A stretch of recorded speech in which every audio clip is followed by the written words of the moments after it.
अयोध्येमध्ये भाविकांची गर्दी जी आहे ती दिवसेंदिवस वाढते। 22 तारखेला राम मंदिराचं उद्घाटन जे आहे ते होतंय। आपल्याबरोबर हनुमानगढ़ीचे महंत आहेत। महंत जी, क्या बताना चाहेंगे? दिन भर दिन भीड़ बढ़ती जा रही है। 22 तारीख का राम मंदिर का लोकार्पण होने जा रहा है। पूरे देश के लिए मंगल कामना करते हैं। बहुत बहुत आभार व्यक्त करता हूं दो लालों का, यशस्वी मुख्यमंत्री योगी आदित्यनाथ जी का, और कोट कोट धन्यवाद व्यक्त करता हूं देश के यशस्वी प्रधानमंत्री जी का। देश के लोगों ने दो लाल को ऐसे जन्म दिया जिसने निर्विवादित रूप से, जिसके लेकर 500 वर्ष लगे, 500 वर्ष में 76 बार की लड़ाई हुई, 5 लाख से ऊपर राम भक्तों ने प्राणों की आहुति दिया, लेकिन इनके शासन काल में एक भी व्यक्ति का बिना जान गए मंदिर का निर्माण होना नहीं। तो मैंने देखा था उत्तर प्रदेश की जो शासन सत्ता सरकार थी, माननीय मुल्ला मुलायम सिंह जी यादव की जो सरकार थी, उनके सरकार में कानूनी तौर पर राम भक्तों की हत्या हुई।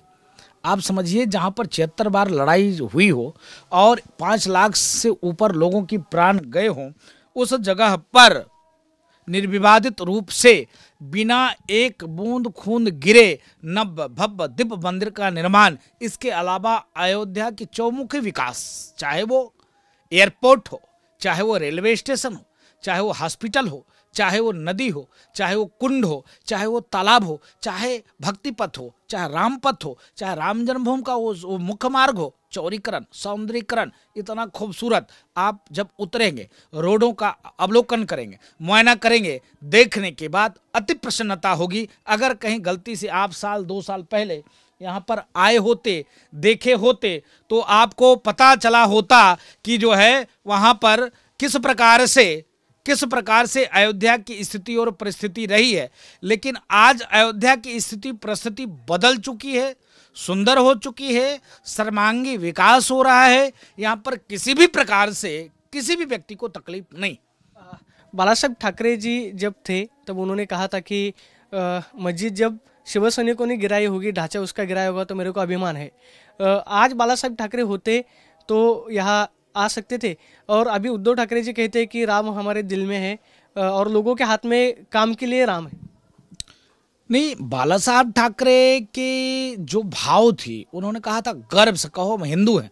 हम लोग तो हिंदू गर्व करते हैं बाला साहब ठाकरे के ऊपर। उन्होंने यह भी कहा था कि गलती से रामद्रोही, राष्ट्रद्रोही, जिस प्रकार से वीर साहब सावरकर जी को अपमानित करने का जो काम करते हैं, उनके साथ गलती से अगर सरकार बनने का मौका मिले तो मैं पार्टी को भंग कर दूंगा, सरकार इनके साथ नहीं बनाऊंगा। आज जिस प्रकार से उनके बेटे उनके गोद में खेलकर और रामद्रोहियों के साथ, जो राम जी को इतने वर्षों तक टेंट में रखा, उसके साथ बाला साहब ठाकरे ने कहा कि हाँ, हमारे महाराष्ट्र के वासियों ने, मैं महाराष्ट्र के वासियों को प्रणाम करता हूं, मुंबई वासियों को, उन शिव सैनिकों को प्रणाम करता हूं जिन्होंने उस बाबरी ढांचे के ऊपर चढ़कर बाबरी ढांचे को ध्वस्त किया था। बाला साहब ठाकरे ने कहा था कि हाँ, मेरे शिव सैनिकों ने बाबरी ढांचे को ध्वस्त किया, मैं स्वीकार करता हूं, मैं जवाबदेही लेता हूं, हाँ मेरे शिव सैनिकों ने ऐसा किया। तो आज उद्धव साहब की मानसिकता, संजय राउत की मानसिकता मुझको समझ में नहीं आती। किस प्रकार से रामद्रोहियों के साथ सरकार बनाने, सरकार चलाने की बात करते हैं वो। आज रहा न कुल कोई रोबनहारा। आज सरकार क्यों चली गई? पार्टी चली गई, चुनाव निशान चला गया, पार्टी की फंड चली गई। आज जो स्थिति उत्पन्न हो गई, इसीलिए उत्पन्न हो गई जो राम का नहीं, किसी काम का नहीं। महाराष्ट्र के लोगों ने जो राम का नहीं, किसी काम का नहीं करके उनको किनारे कर दिया। लेकिन अभी एकनाथ शिंदे जी भाजपा के साथ अलायंस में है, आप भी उनसे मिले थे महाराष्ट्र में आके, आपने भी निमंत्रण दिया था। पहले वो अयोध्या में आ चुके थे, हनुमानगढ़ी के आपके भी पास आके दर्शन लिया। एकनाथ शिंदे जी का काम कैसा लगता? नहीं, एकनाथ शिंदे जी का काम अच्छा लगता है, उद्धव जी का भी काम अच्छा था, लेकिन दुख इस बात की है उद्धव जी रामद्रोहियों के साथ चले गए, ये दिक्कत हुआ। मेरा कहने का मतलब है, आपसे बीजेपी से विचार नहीं मिलती है तो कोई बात नहीं है। अगर बीजेपी से विचार ना मिले, अगर पापा की हम बात ना माने, पापा हमारी बात ना माने, तो क्या पापा की हत्या हम कर देंगे? ये किसने अधिकार दे दिया? बीजेपी के साथ आपका इतना पुराना रिश्ता और नाता। बीजेपी हिंदुत्ववादी राष्ट्रीय संगठन है, राष्ट्रवादी संगठन है, और आप उसके छोटे भाई हो, तो क्या एक भाई दूसरे भाई की गला काट दे? क्या वो भाई आतंकवादियों के साथ समझौता कर ले? क्या वो भाई रामद्रोहियों के साथ समझौता कर ले? ये नहीं हो सकता। तो महापाप उद्धव जी ने किया है, जिसका परिणाम स्वरूप है कि उद्धव जी विपक्षी के लायक भी नहीं है। अभी कल महाराष्ट्र में एनसीपी का मंथन शिविर हो गया, उसमें एनसीपी के नेता जितेंद्र आव्हाड जी ने कह दिया कि राम जो थे वो मांसाहारी थे, वो शाकाहारी नहीं थे, 14 साल वो वनवास में थे, वो क्या खा सकते हैं। जाकी रही भावना जैसी प्रभु मुहूर्त देखी तीन तैसे। जितेंद्र जी का लगता है मानसिकता मांसाहारी है, इसके नाते वो मांस की बात करते हैं। जैसे हम साधु हैं, हम प्रयास करते हैं, हम संत हैं तो सबको संत बनाएं, सबकी मनोदशा को ठीक करें, सबकी मानसिकता को ठीक करें, सबके लिए कल निवेदन करें कि भगवान इनको और खूब आगे बढ़ाए, क्योंकि साधु हैं, साधु का स्वभाव है। मुझको लगता है जितेंद्र का स्वभाव ही राक्षसी प्रवृत्ति वाला है, इसलिए उसकी भाव है। लेकिन मैं शरद पवार जी से निवेदन करूंगा, अगर वाकई में उनकी पार्टी, मैं कहूंगा आप इस चीज को दिखाइएगा जरूर, मैं निवेदन पूर्वक कहना चाहता हूं कि अगर वाकई में शरद पवार जी की पार्टी राजनीतिक है तो तत्काल तौर पर उस व्यक्ति को जूते की माला पहनाकर, उसके मुख में करखा पोतकर उसको पार्टी से बाहर निकालना चाहिए। इसलिए क्योंकि पारब्रह्म परमात्मा भगवान श्री राम हिंदुस्तान के नायक, जन जन के मन में उनकी स्वीकारता, हर कण कण में उनकी व्यापकता, जहां पर पूरे विश्व में उनकी पूजा, पूरे विश्व के लोग इस आदर सम्मान भाव से मानते हो, और वो ये कहे कि वो ये मांसाहारी, ये नहीं हो सकता।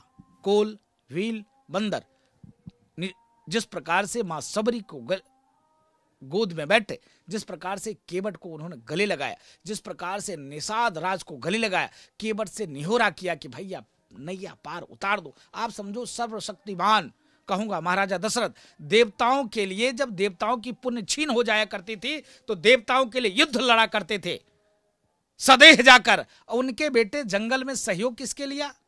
दबे कुचले शोषित बनती, जो समाज में जो व्याप्त था छुआछूत ऊंच नीच को खत्म करने का परब्रह्म परमात्मा भगवान श्री राम ने कार्य किया। आज उनको इस प्रकार से एनसीपी के नेता कहे, ये अच्छी बात नहीं है। तत्काल उनको शरद पवार जी से मैं निवेदन करता हूं, अगर वाकई में उनकी राजनीतिक पार्टी है तो जल्दी तत्काल जूता की माला पहनाकर करखा पोत कर बाहर करो। अगर आतंकवादियों की आपकी पार्टी है, रामद्रोहियों की पार्टी है, तो 2024 में हम आपको जवाब देंगे। शरद पवार जी ने तुरंत उनको पार्टी से निकलना देना चाहिए, ऐसा आपको लगता है? और शरद पवार जी को भी राम मंदिर का निमंत्रण गया है कि आप भी राम मंदिर के लोकार्पण के लिए आ जाओ।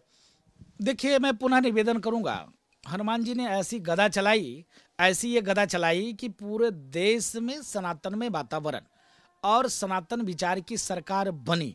तो अब शरद पवार जी को एक्सेप्ट करना चाहिए। जो ये लोग ढोंगी टाइप के लोग थे, इसलिए मैं ढोंगी कर रहा हूँ, अन्यथा मत लेना इनके शुभचिंतकों हो। इसलिए कि ना तो हम टोपी पहनते, ना किसी को टोपी पहनाते हैं। हम आज तक किसी भी धर्म का अपमान नहीं करते। तो इन लोग के पास कैसा पैमाना है भाई?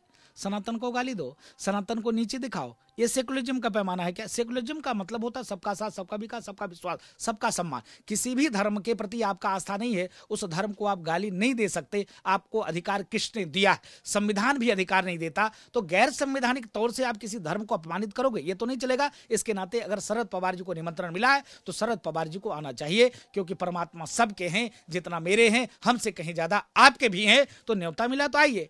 अगर नहीं लगता है कि आप रामद्रोही ही बने रहना चाहते हो तो खूब विरोध करिए, कोई दिक्कत नहीं है। जितेंद्र आव्हाड जी ने माफी मांगना चाहिए?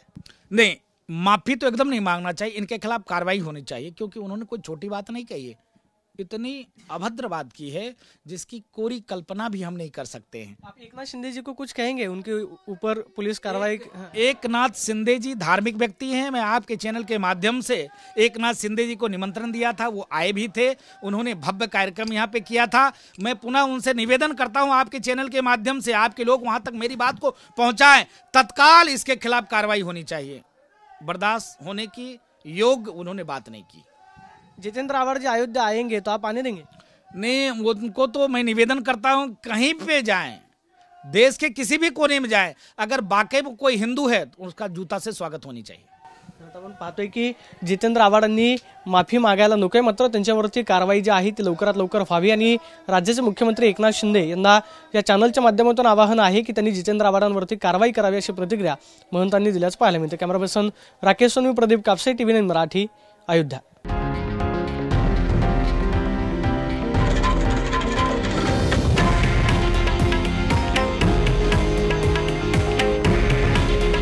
हे आहे देशातील नंबर 1 न्यूज नेटवर्क आणि आपण पाहत आहात TV9 मराठी। काळजी तुमची, हित महाराष्ट्राचं।